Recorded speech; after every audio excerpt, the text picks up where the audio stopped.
down, I know you got me, baby. Assalamualaikum warahmatullahi wabarakatuh. Perkenalkan, saya Safa Akila, mahasiswi UIN Syarif Hidayatullah Jakarta, Fakultas Dakwah dan Ilmu Komunikasi, jurusan Pengembangan Masyarakat Islam dengan NIM 12405151 Kini saya berkesempatan berbicara sebagai presentator untuk tugas UTS saya. Di sini makalah saya sudah terlihat.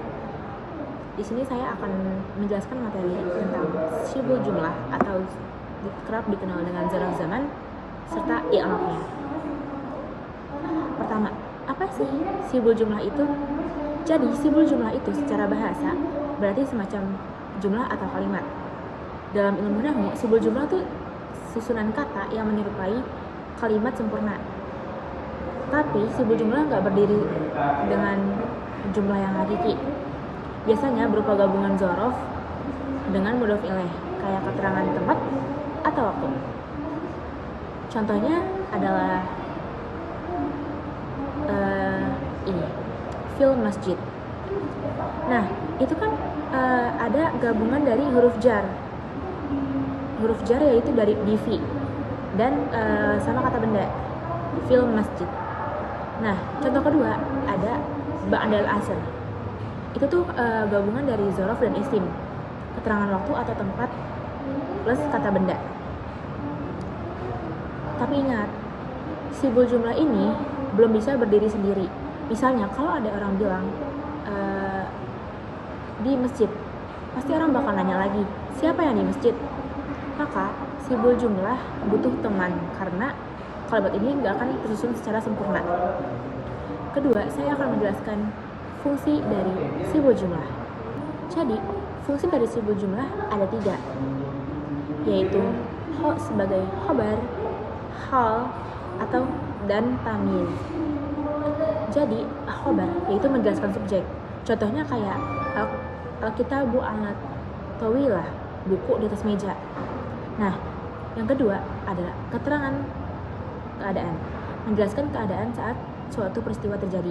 Contohnya kayak Ja'al Muhammad Rokiban, Muhammad datang sambil berkendara. Yang ketiga ada tamyiz. Tamyiz itu fungsinya maksudnya adalah sebagai penjelas, menjelaskan makna yang samar. Contohnya kayak siswa bertambah ilmu. Yang ketiga, saya akan menjelaskan maksudnya dari zarf zaman atau keterangan waktu. Zarf zaman adalah kata yang menunjukkan waktu dalam struktur syibul jumlah.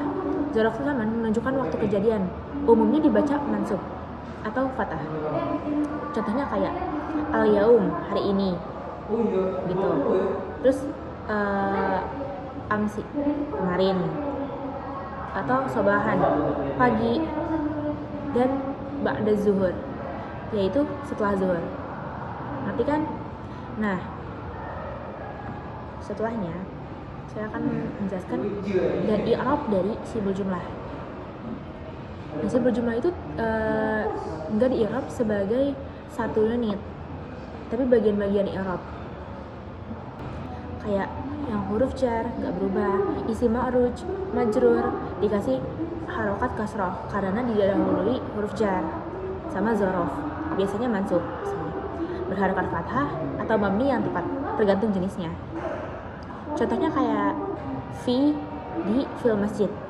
Fi itu kan huruf jar, dan al-masjid itu isim majrur bi fi'il.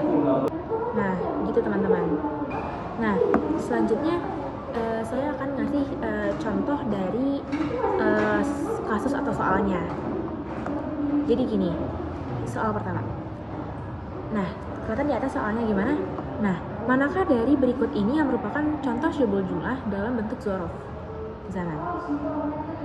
A, ya sebagai berikut. Yang mana?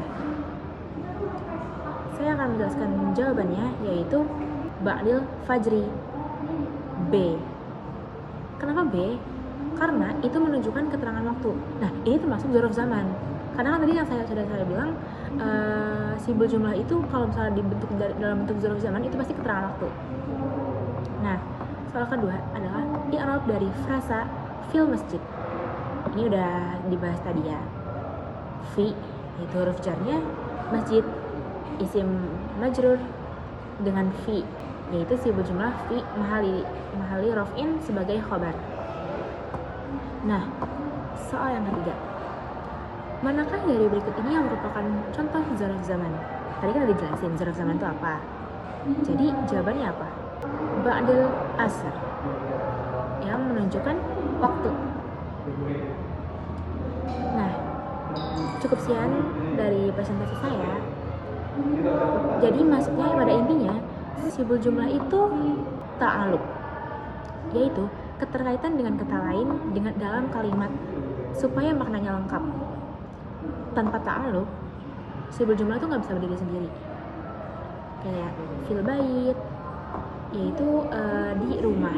Karena ketika orang bilang fil bait, pasti orang akan nanya maksudnya apa. Jadi sibul jumlah itu nggak bisa berdiri sendiri tanpa tanpa temannya. Cukup sekian presentasi dari saya.